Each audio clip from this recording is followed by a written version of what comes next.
Semangat pagi. Ya, semangat pagi bagi kawan-kawan yang ada di sana yang pasti. Berjumpa lagi dengan saya di channel ini seperti itu kawannya. Dan pada kesempatan kali ini saya akan berbagi terkait dengan review tata cara penanaman porang seperti itu. Untuk informasi selengkapnya bisa diikuti tutorial-tutorial kami.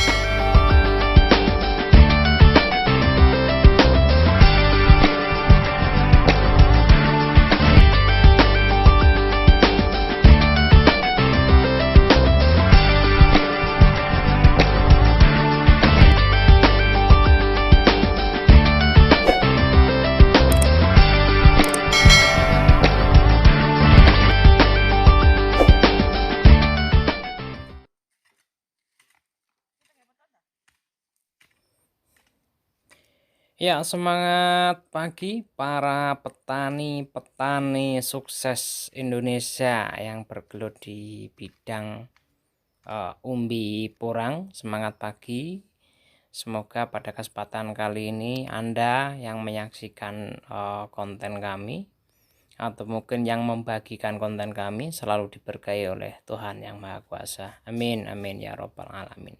Dan pada kesempatan kali ini saya ingin sedikit mereview tata cara persiapan penanaman porang di tanah miring seperti itu kawannya. Dan sebelum mengikuti video selanjutnya, alangkah baiknya bagi Anda yang baru saja bergabung di channel ini, bantu kami lewat subscribe, like dan komen, serta share kepada kawan-kawan yang lain. Semoga dengan harapan bahwa channel ini bisa membawa manfaat kepada teman-teman semuanya. Yuk kita review untuk tata cara penanaman proses pengolahan porang seperti itu. Ya, yang pertama yang pasti untuk tanaman porang ini sebenarnya tanaman yang sangat liar, di hutan-hutan belantara pun ada biasanya seperti itu. Akan tetapi pada kesempatan kali ini kenapa sekarang dibudidaya, karena untuk kali ini umbi porang itu sangat tren begitu kawannya, sangat tren, dan harga pun agak sedikit lumayan dibandingkan dengan tanaman umbi-umbi yang lain, semisal mungkin tanaman kunyit, tanaman jahe dan sebagainya. Seperti apa? Karena untuk porang itu adalah tanaman orang-orang yang mungkin bisa dikatakan tanaman orang pemalas seperti itu ya.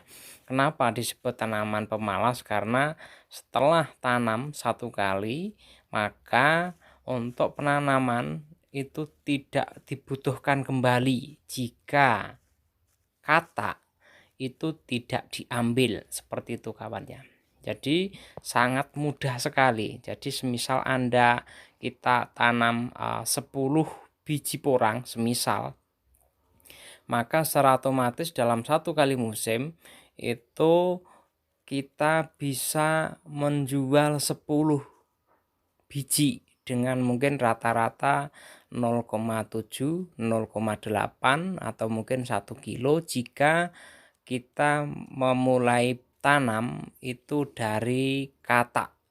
Tapi kalau kita tanamnya dari umbi, maka tergantung umbi yang kita tanam. Jika umbi kita ditanam dengan bobot rata-rata 1 kilo, maka untuk hasil panen pada satu kali musim itu bisa mencapai 2 atau mungkin 2,5 kilo seperti itu ya. Tapi kita tidak membahas terkait dengan hasil seperti itu ya, karena pada kesempatan kali ini yang direview adalah tata cara pengolahan atau tanam porang begitu kawan ya. Mohon maaf jika ini bandang kemana-mana itu ya. Ini ada di tanah pegunungan, tanah miring. Untuk di wilayah kami itu tingkat kemiringan bisa mencapai 80 atau 75%, 75 seperti itu ya untuk tingkat kemiringan.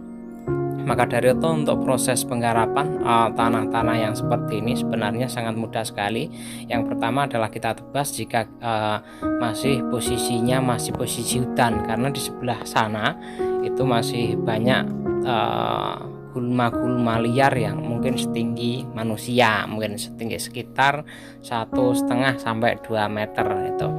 Nah, untuk proses selanjutnya adalah kita penggemburan lahan. Kalau di tanah pegunungan, di tanah miringnya seperti ini, kebiasaannya tidak perlu kita gemburkan lahan, akan tapi cukup dengan kita siangi rumput-rumput kecilnya seperti itu kawan ya. Jadi cukup kita siangi, sekali lagi cukup kita siangi. Kenapa?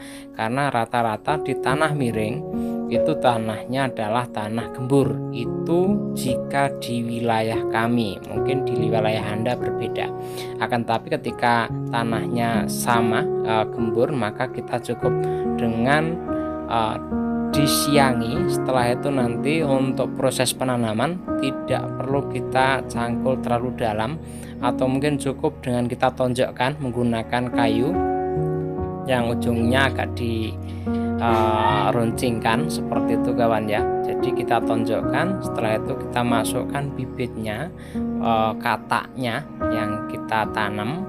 Nanti untuk proses pemupukan itu saya sarankan, saya anjurkan menggunakan pupuk kandang. Kalaupun toh itu tidak ada, maka cukup menggunakan pupuk ayam, tahi ayam itu, karena pupuk tahi ayam ini sangat lebih bagus daripada pupuk organik yang lain, semisal pupuk kambing, kotoran kambing, atau mungkin kotoran sapi itu.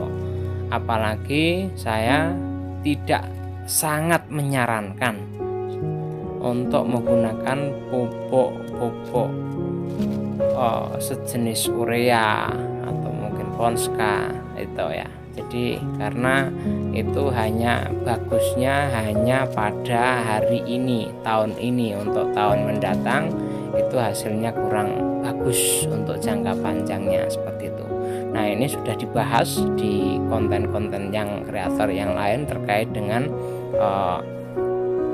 mungkin 5 kesalahan atau mungkin 5 manfaat daripada 5 mudarat daripada menggunakan pupuk kimia seperti itu kawan ya. Dan ini untuk prosesnya sudah sangat simpel sekali, yaitu tadi kita penggemburan lahan, kita gali. Setelah itu nanti ketika sudah ditanam, maka baru nanti dipupuk seperti itu ya. Nah, jadi proses pemupukannya sebagai pupuk dasar ini untuk kami yang sudah ini pemupukan dasar itu adalah di atas. Jadi kita tanam terlebih dahulu untuk pemupukannya di atasnya daripada umbi, daripada katak itu sendiri.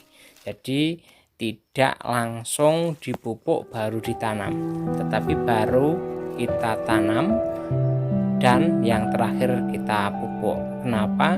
Karena untuk umbi ini kebiasaannya adalah naik menyembul ke permukaan seperti itu kawannya. Jadi kebanyakan dari akarnya itu naik ke atasnya. Mungkin itu yang dapat kami sampaikan pada kesempatan kali ini untuk review terkait dengan tata cara penanaman umbi porang di tanah pegunungan. Mungkin itu yang dapat kami sampaikan pada kesempatan kali ini. Semoga video yang kami share pada Anda bermanfaat bagi kita semua. Dan yang terakhir, jangan lupa bagi kawan-kawan yang baru saja bergabung di channel kami, bantu kami lewat subscribe Anda. Terima kasih, tetap semagi.